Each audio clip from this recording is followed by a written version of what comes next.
안녕하세요. 반갑습니다. 말씀을 사모하고 주님을 사랑하는 여러분, 오늘도 말씀과 더불어 주님과 더불어 동행하는 저와 여러분이 되기를 바랍니다.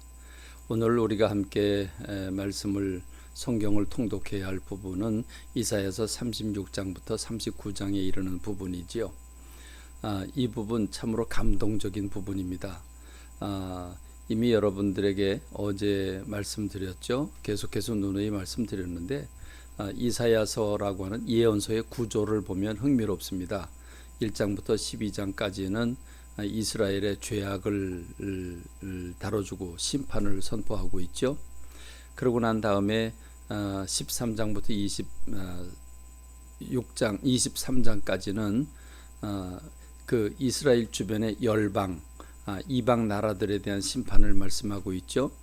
그러고 나서 24장부터 27장까지는 전 인류, 전 세계에 대한 최종적인 심판을 다뤄주고 있습니다.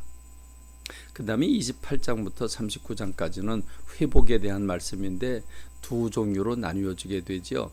이스라엘이 어떻게 회복이 될 것인가 라고 하는 것이고, 또 하나는 우주적인 종말, 하나님의 나라가 어떻게 건설될 것인가 하는 부분을 교차적으로 보여주고 있습니다. 그런데 여러분, 이스라엘이 어떻게 회복될 것인가에 대해서 이미 하나님은 이스라엘의 회복을 위해서 정의와 공의를 행하는 한 왕을 보내실 것이다 라고 말씀하십니다. 그런데 여러분, 이렇게 주님이 이스라엘이라고 하는 나라를 회복시켜 준다고 말씀하시고 하는 이런 모든 내용들, 지금까지 1장부터 35장에 이르는 부분을 쭉 우리가 읽어봤습니다마는 이 35장에 이르는 선지서, 예언서 가운데 단 한 사람이라도 어떤 왕의 이름을 단독적으로 다뤄준 사람이 없습니다. 근데 36장에 와서 느닷없이 왜 다루는지 이유도 얘기하지 않고 갑자기 히스기야라고 하는 왕이 이 이사야 선지서의 핵심 주인공이 되는 겁니다. 왜 그럴까요? 이사야서 36장에 보면 이 히스기야 히스기야가 왕이 돼서 14년이 되는 때에 그 아수르의 산헤립이라고 하는 왕이 쳐들어왔다라고 하는 걸 말씀해주고 있지 않습니까? 그래서 이스라엘 향해서 어마어마한 모욕을 하는 그런 모습을 볼 수 있습니다. 어찌했든 간에 1장부터 35장까지 어떤 한 왕을 지목해서 다뤄준 일이 없는데 갑자기 왜 히스기야라고 하는 왕에게 일어난 일들을 보여주고 있는 것일까?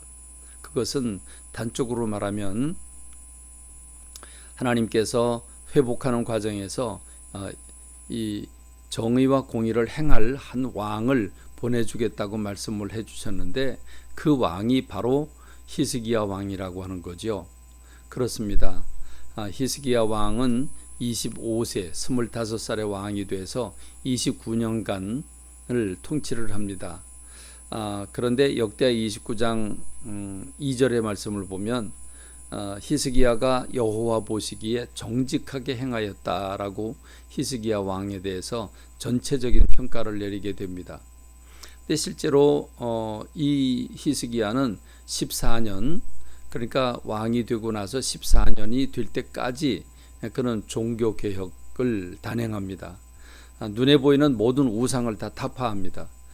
돌로 만든 바알신들은 다 약을 부서뜨리고 나무로 만든 아세다로 신은 다 불태워 버리면서 그렇게 종교 개혁을 하고, 그 다음에 예배를 회복합니다. 절기를 회복하고 예배를 회복하고 하나님의 말씀을 실천하도록 그렇게 모든 이스라엘 전역으로 그 말씀 회복의 운동을 일으킵니다. 그리고 11조를 비롯한 헌금 생활을 제대로 하도록 그 성전을 제대로 관리를 합니다. 그래서 여러분, 역대하 30장 26절의 말씀을 보면 예루살렘에 큰 기쁨이 있었으니 이스라엘 왕 다윗의 아들 솔로몬 때로부터 이러한 기쁨이 예루살렘에 없었더라라고 말해줍니다. 다시 말하면 히스기야처럼 예배를 회복하고 종교 개혁을 단행하는, 정의와 공의를 행하는 그런 왕이 없었다라고 말해주고 있는 겁니다. 그때 제사장들과 레위 사람들이 일어나서 백성을 위하여 축복하였으니 그 소리가 하늘에 들리고 그 기도가 하나님의 거룩한 초소 하늘에 이르렀더라 이렇게 말해주고 있습니다. 히스기야라고는 왕이 전 이스라엘 역사 가운데 최초로 종교개혁을 단행하고 어마어마한 예배 회복과 영적 회복이 일어났던 겁니다. 이렇게 이 모든 것들이 대략 맞춰지는 해가 14년입니다. 14년 동안 바로 이 일을 한 겁니다. 그런데 그 히스기야 왕이 14년째 되는 해, 다시 말하면 모든 종교개혁과 예배 회복이 되고 이스라엘이 가장 영적으로 충만한 그런 상태에 도달했을 때 아수르 왕 사네립이 쳐들어왔다는 것입니다. 근데 여러분, 이게 그냥 흔한 전쟁 중에 하나가 아닙니다. 왜냐하면 여러분, 히스기야 왕 제8년, 히스기야가 왕이 돼서 8년째에 큰 전쟁이 있었는데 그 전쟁은 바로 이 아수르가, 이 사네립이 쳐들어와서 북방 이스라엘을 멸망시켰기 때문입니다. 호세아라고 하는 이 북이스라엘의 왕 9년째에 3년 동안 전쟁을 치르고 마침내 멸망을 시킵니다. 그리고 북이스라엘 10지파 사람들을 다 끌고 아수르로 포로로 끌고 가게 되지요. 그러고 나서 6년이 지났습니다. 더욱 왕성해진 그 아수르입니다. 그 아수르 왕 산헤립이 지금 올라와서 랍사게라고 하는 군대 장관을 보내가지고 그 편지를 읽어주는데 그 편지가 가관입니다. 여러분, 그 편지의 내용을 보면 내가 믿는 바, 그 믿는 게 뭐냐? 도대체 내가 누구를 믿고 나를 반역하느냐? 내가 애굽을, 이집트를 네가 의지하느냐? 혹시 우리는 여호와를 신뢰하노라 그렇게 말하고 있느냐? 근데 너희들 웃기지 말어. 내가 말 2,000피를 너에게 준다고 그래도 그 탈자가 없지? 이렇게까지 조롱을 하면서 더 나아가서 여호와께서 내게 이르시기를 올라가 그 땅을 쳐서 멸하라 하셨느니라. 여러분이 말도 안 되는 얘기죠. 하나님께서 자기를 명하여 유다 땅을 치라고 올려보냈다는 겁니다. 이렇게 하나님을 빙자하기도 하고 말할 수 없는, 그래서 정말 그 모독을, 이런 모독을 하죠. 그러니까 유다 말로 소리를 지르니까 유다 말로 하지 말아달라고 부탁을 하니까 이 일을 너희들과 히스기야에게만 하라고 나를 보냈느냐? 아니다. 너희와 함께 대변을 먹으며 자기의 소변을 마실 성위에 앉은 사람들도 들어야 된다. 그러면서 온갖 모독을 다 합니다.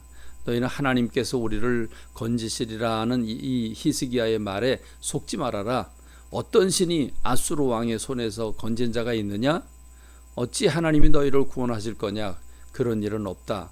이렇게 온갖 교만해서 그의 가진 군사력을 믿고 교만해서 하나님 앞에 경거망동한 그런 사네립을 보게 되는데, 어쨌든 이 사네립 왕은 어마어마한 전투력을 가지고 오게 된 겁니다. 그렇지만 히스기야가 어떤 사람입니까? 정의와 공의를 행하고 우상 숭배를 다 때려부신 사람 아닙니까? 하나님이 어찌 역사하지 않으시겠습니까? 그래서 하나님이 하나님의 사자를 보내 그 밤에 쳐서 18만 5천 명이 다 죽습니다. 그리고 그 사네립은 본국으로 돌아가 아들의 손에 의해서 살해를 당하게 되지요. 그렇습니다. 오늘 이 히스기야를 보면서 끝부분에 그가 병고침을 받고 교만하여 하나님께 영광 돌리지 않고 자랑을 하다가 큰 어려움을 당하게 되는데, 우리가 이런 부분도 귀담아 들었으면 좋겠습니다. 그렇습니다. 오늘 말씀과 더불어 살아가는 저와 여러분 되기를 바랍니다. 감사합니다. 말씀 맺겠습니다.